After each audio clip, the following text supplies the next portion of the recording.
everyone, we're continuing our reading of Prayer to the Motivator. I'm at chapter 2. Thanks for joining us. Alright, so chapter 2. It happens to all of us at least once in a lifetime. You dream that you're peeing in the chamber pot. Then you wake up in the morning to find that you have wet the bed. I'm sure it happens to even kings. Godfrey wet his bed too, but you have to catch him in the act. Good luck getting him to admit it. He changes his clothes in the middle of the night, so you'd never suspect it, unless you are smart enough to check the dirty clothes hamper in the washroom and find the 2 or 3 sleeping shorts soaked in urine. Otherwise, he'll never own up to it.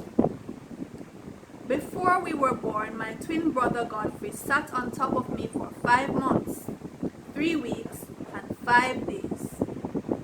No amount of urging and reshuffling on my mother's part could get him off of me. He almost squeezed me to pieces, and it was taking quite a toll on me. But I am a born leader, and born leaders are not afraid of carrying the weight. Besides, it is very impractical to expect one twin not to crush the other. Out of sheer determination and willpower, in the 7th month, I managed to perform a breathtaking somersault, gained the upper position near to my mother's heart, and in so doing, got a chance to gain an extra ounce or 2. In the 8th month, after much discussion and planning between us, my twin brother Godfrey and I decided that, what the heck, let's call it a day and go see what the world has to offer. Of the 2 of us, Godfrey is the delicater, most delicate. Somebody should have told him that this is a planet of rocks and wood, metal and fire. No use sticking around here if you plan on being so sensitive. We were conceived in July in the heat of summer and born in February during the rains. I am a child of fire and water. Godfrey will have to speak for himself. My sister Kim is fire, pure fire all the way. She's 2 years old. Everyone calls her Baby Kim, but not me. I call her Woman Child. She's a bit chubby now. Not fat, but round and chubby. She'll grow stout like her brother, I know it. Kim collects stones. Big stones, little stones, round stones, skinny stones. But not only that. She won't stay outside with them, even though Mama tells her to keep them out of the house. So yesterday, while Mama was at the market, Kim and her stones came into the house, and before you knew it, 3 stones were lodged in the neck of the toilet bowl, and Papa had a grand time getting them out. So poor Kim got a lecture about stones and where they belong. Not that it seemed to make any sense to her. But I understand Kim. It's not her fault that she has inherited from her big brother Delroy a natural fondness for things rough and solid, like stones for instance. When Mama came back from the market, Kim got another lecture. My mother is a woman of tradition. She's scared of supermarkets and of people who go to supermarkets. She has never set foot in one, and she's proud of it too because she smuggles that information into every conversation. She wants everyone to know that she's putting up resistance so that they can do it too, in case they had let themselves go because they thought no one else was fighting the good fight.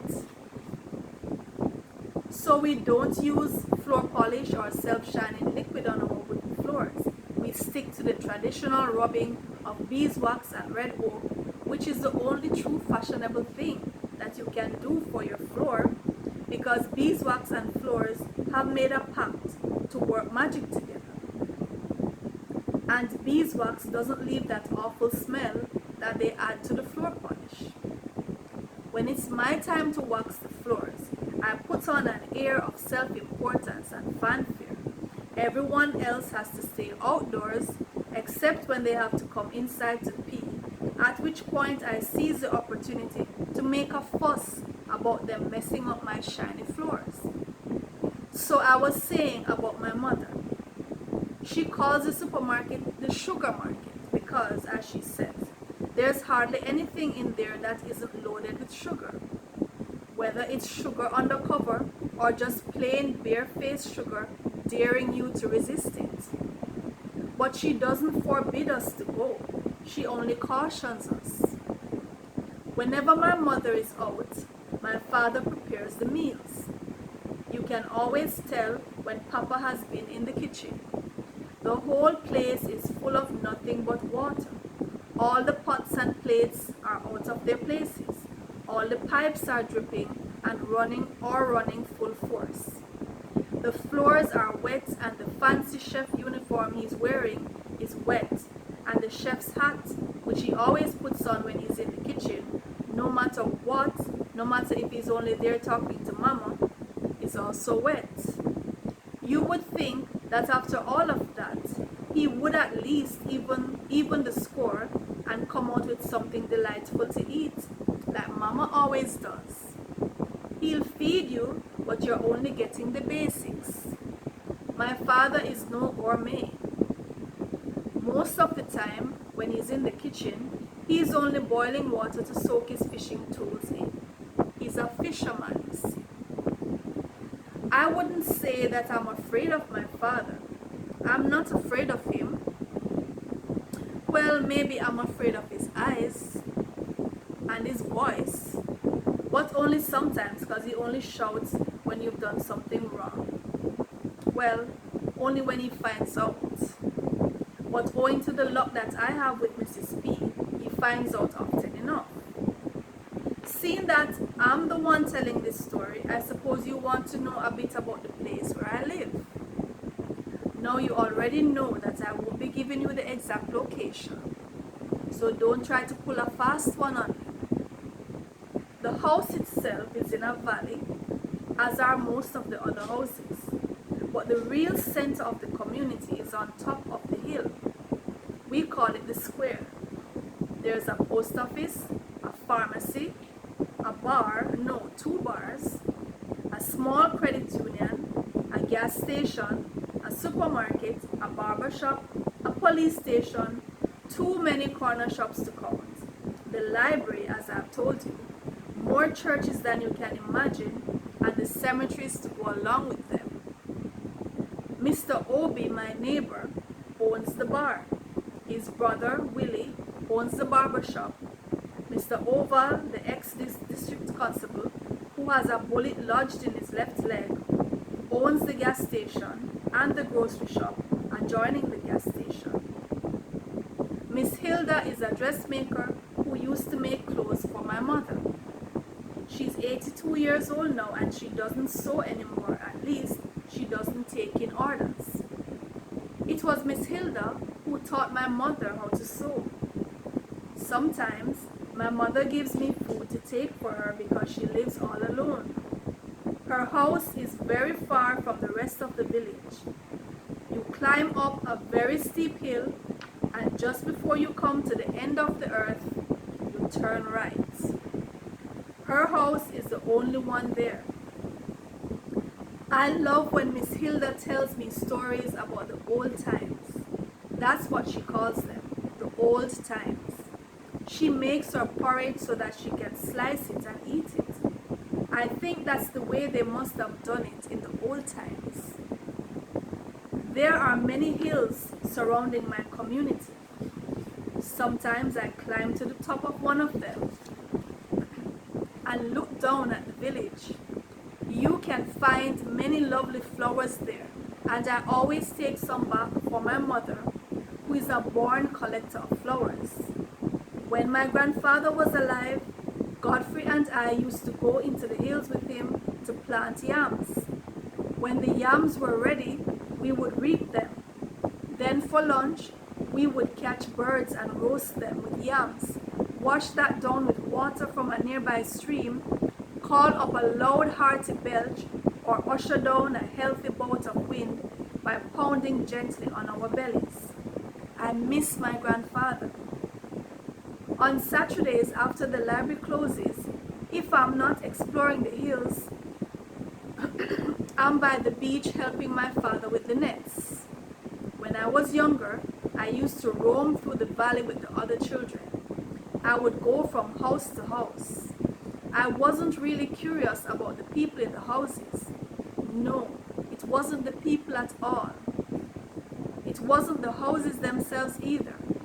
Houses are only wooden boxes, or concrete boxes, or glass boxes too these days. It wasn't the houses that pulled me, it was the smells. Every house had its own smell, you know. Usually, you're not aware of the smell that your house has because you live there, but when you enter someone else's house, it hits you, even if you go there often. Some houses smell of a particular brand of floor polish, or an irritating air freshener, or a favorite seasoning or flavoring that the mother of the house always uses. If they have children, then the children's sleeping rooms will smell of stale urine without fail.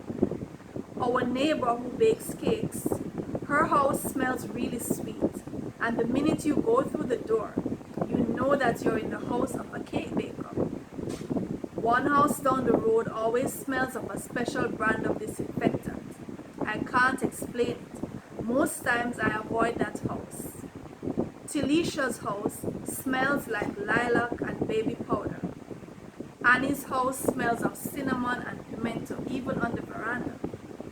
From I was a little boy, I've loved the smell of pimento. Yes, when I was very little, I used to love to go into houses.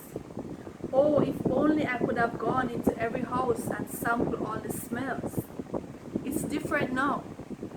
Now, instead of trying to classify smells, I'm working with the herbs that I find in the hills. I'm on the verge of making a breakthrough with a formula for eye drops. The main ingredient is aloe vera juice, which my grandmother used to ask me to squeeze into her eyes to help cleanse them. Now to the aloe vera juice, I have added some extract of capsicum, which is good for blood circulation. Ask any doctor. So the capsicum must be good for strengthening the optic nerve and the veins and arteries connected to the eye. To this, I've added some eye bright and a little water for consistency and 2 secret ingredients. But I have to be hiding my concoction from my mother. She's given me a hard time with my scientific endeavors. It's very difficult for a boy to make a breakthrough with his mother tossing out all his experiments. Last week, she found the mixture and threw it away just after I added the eye bright extract, which was a real blow to me because eye bright is rare in the hills nowadays. It isn't the first time that my mother has intervened in my scientific endeavors, nor the second. Once, when I was on the verge of a breakthrough with a cure for arthritis, a disease which plagued my grandfather till his death, my mother found the mixture and threw it out. I forgave her at the time because it really had started to give off a nagging odor, which is how she came to find it in the first place. By next month, I'll definitely have a treatment for rheumatism. Maybe not an outright cure, but at least a kind of relief. I've put together a mixture of mango juice blended with garlic, onions, honey, aloe vera, and 3 secret ingredients. I brilliantly hid the mixture in a blue plastic bottle at the back of the bottom shelf of the refrigerator, behind a variety of bags and boxes and knickknacks. My mother will never find it because it's my job to clean the fridge. I get the mangoes from a lady who passes through the village selling them from a box on her head. They are common mangoes, the best kind of mangoes. It was a blessed day when God came up with the idea to make mangoes.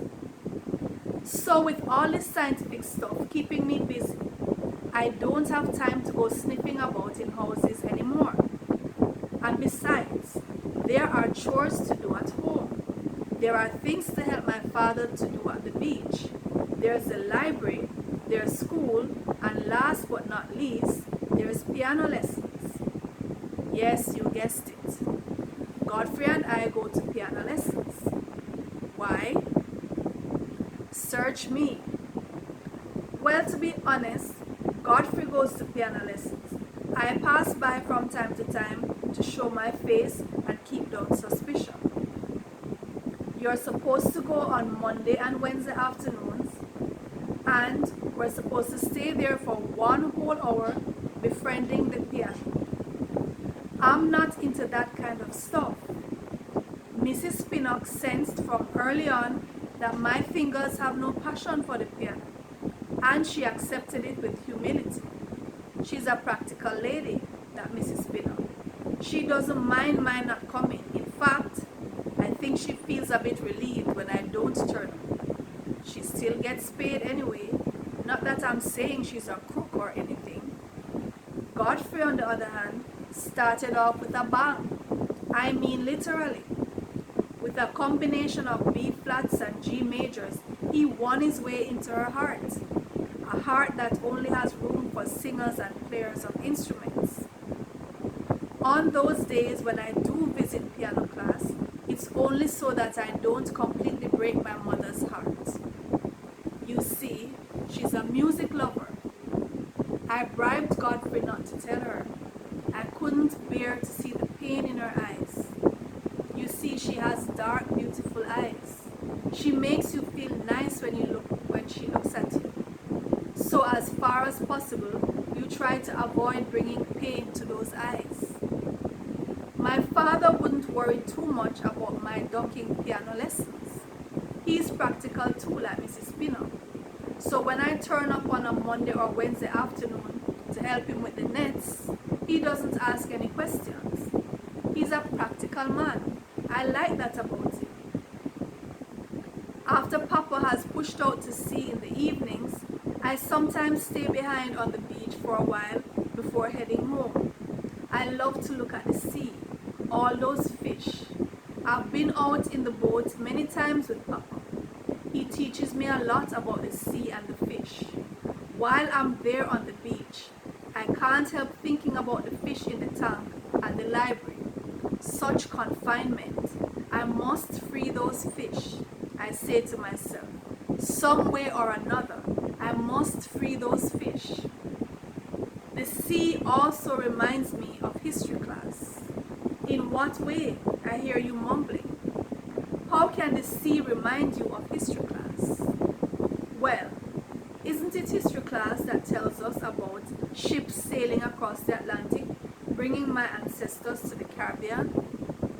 Isn't it history class that tells us about my ancestors diving into the sea from those very ships, determined to swim back home? So, now you see what I mean. I collect seashells. Once you spend a good deal of time by the sea, you're going to be collecting seashells. It comes with the package. Even if you just collect them to throw them away later. But worms are what I really love to collect. I used to collect them when I was little, but I didn't shut them up in bottles like the idiots at school. I allowed my worms to roam free in my garden. And I collected more worms from other places to put with them.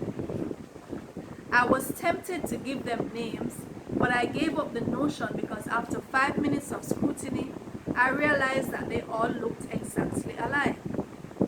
So on weekends, I called all of them Paul, and during the week, I called all of them Paula. No sense trying to imagine they were all males. That was in primary school. But even now in Form 2, some of the boys still collect worms. They take them to school in bottles and watch them die. You see them on Sunday afternoons in the park collecting worms. That's after they come from Sunday school. Then on Monday morning, there is big commotion over who has the most worms. By lunchtime, all the worms are dead. So you believe me now when I tell you that the children in my class are exceptionally wicked? They are not easily intimidated. The teacher may try and scare them with tales about the boogeyman who lures children with sweets and takes them away. She may even tell them that the boogeyman specializes in abducting those children who misbehave, are cruel, and don't do their lessons. A handful of children, led by Miguel, even believe, but the majority of them remain unshaken. I tell you again, by lunchtime, all the worms are dead. Sometimes at night, these children, the same worm killers, also go into the bushes near the marsh to look for crabs. Very often, they are chased by crocodiles and only narrowly escape. Then they write essays about it in English class. These are the very same children who also throw stones at dogs while they are mating. Now, while we're on the subject of dogs, this is a nice time to tell you about Mongrel. The children on the road call him Bully, but I know better. One girl, the apparent owner, even had the nerve to call him Tiger. But I cut straight to the chase and call him Mongrel. Like all the other dogs on the road, Mongrel chased cows and bicycles, ripped garbage bags to pieces, and took off with the loot, then scattered the remaining rubbish onto the street, dropped feces in every yard but his, bit everyone except thieves, and spent the night barking at the shadows made by trees. He was just your regular mutt, except for one thing, he had a pick for me. No, I'm not saying that animals can't have their preferences, but I don't own a dog and I don't want one following me around. Had I wanted a dog, I got ample chance to own one last summer when my cousin Sandra offered me one of the 6 puppies that her dog Shay Shay had given birth to. So I made it known to Mongrel in no uncertain terms that I didn't want him following me around.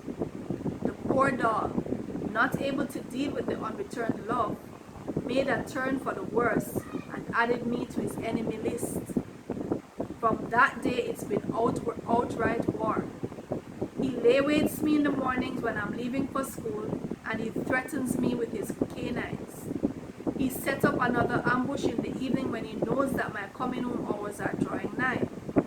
He peed in my garden and I know he did it out of spite. He even made a dash after my sister Kim while she was in the yard playing. He didn't hurt her, he only made a dash at her because he saw that I was looking and he knew that Kim is my pride and joy. I made an official complaint to the mother of the girl who owned the dog, and the mother just as much chased me out of the yard.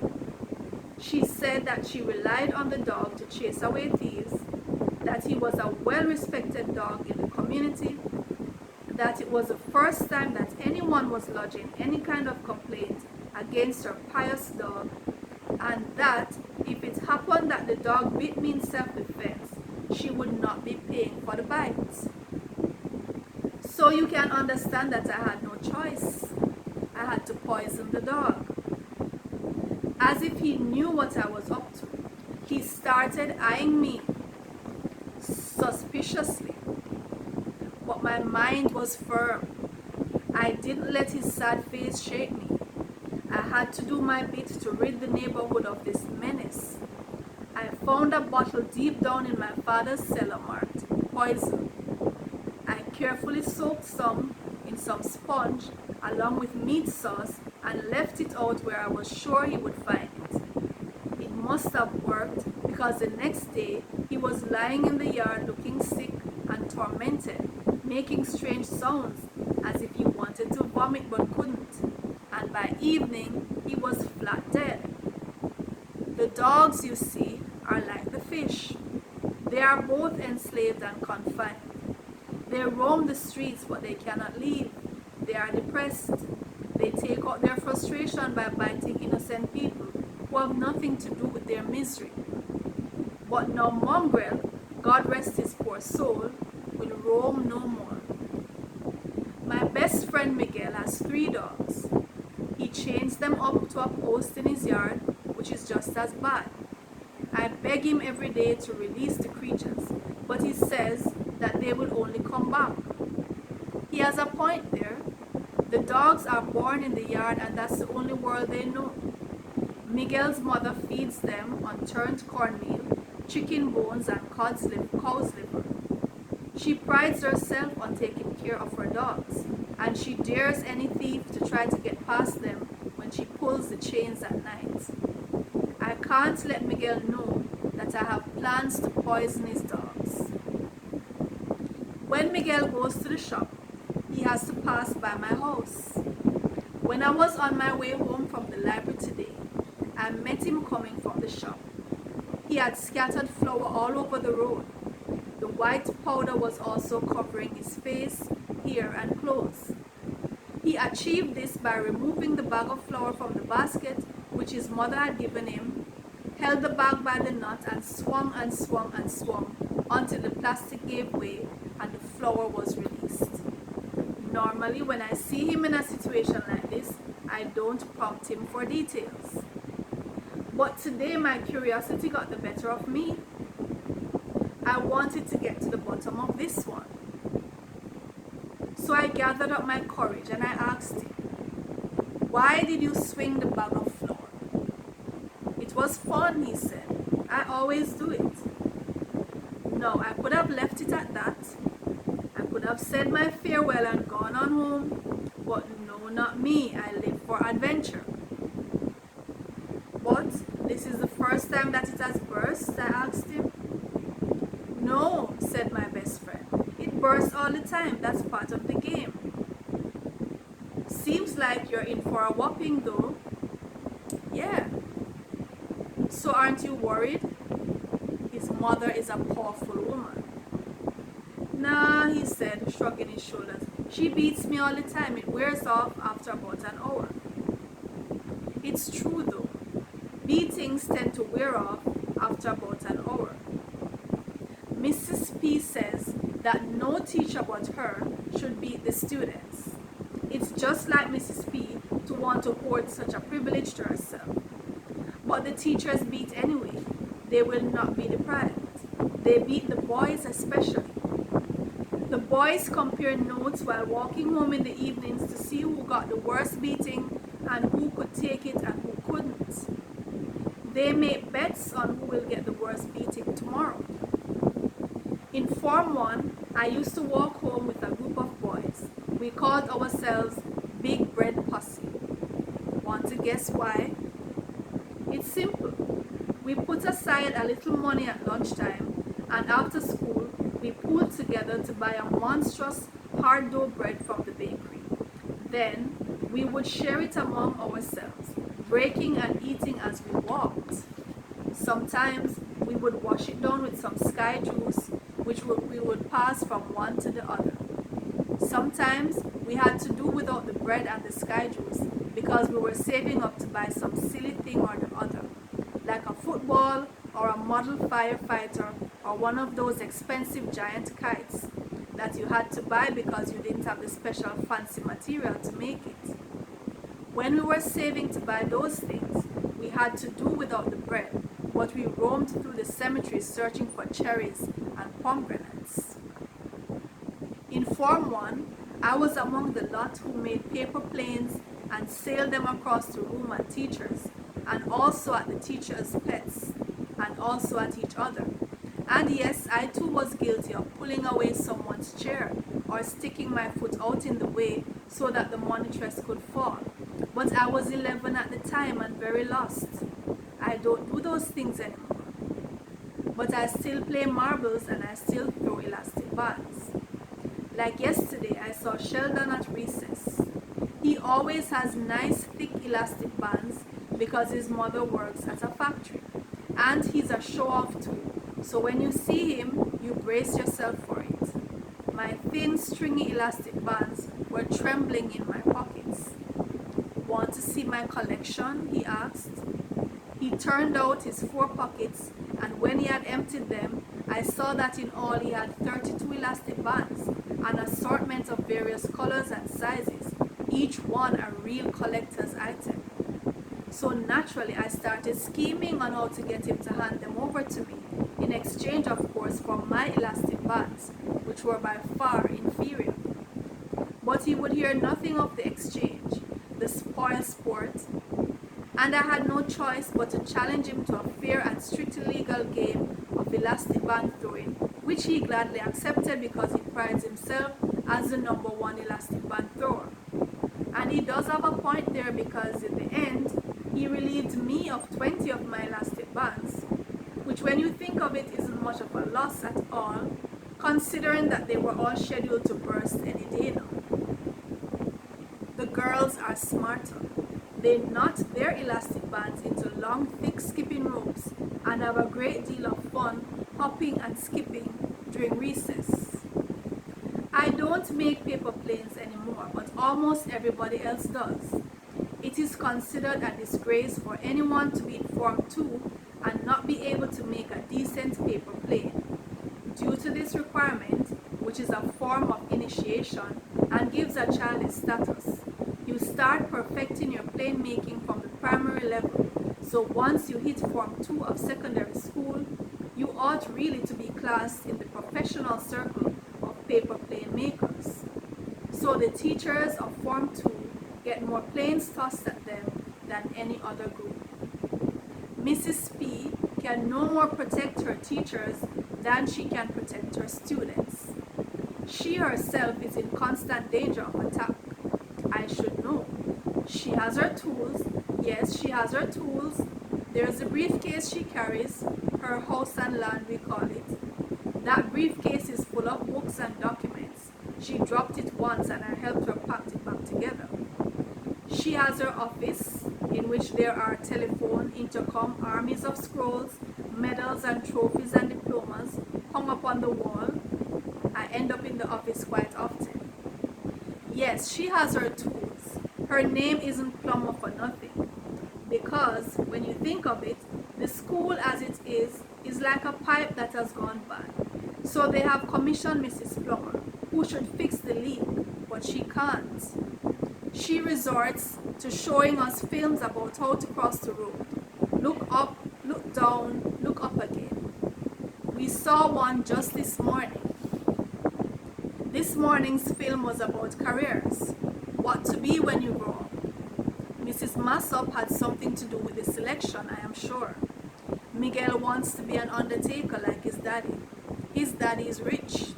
Tilisha wants to become an obstetrician gynecologist. I handed in my essay to Mrs. Massop as promised. Mrs. Massop eyed me suspiciously as I placed my paper on top of the stack of other essays. She rubbed her hands together as if she couldn't contain her joy. She knew she was in for a treat. Let's see what Delroy has in store for us today, she announced wickedly.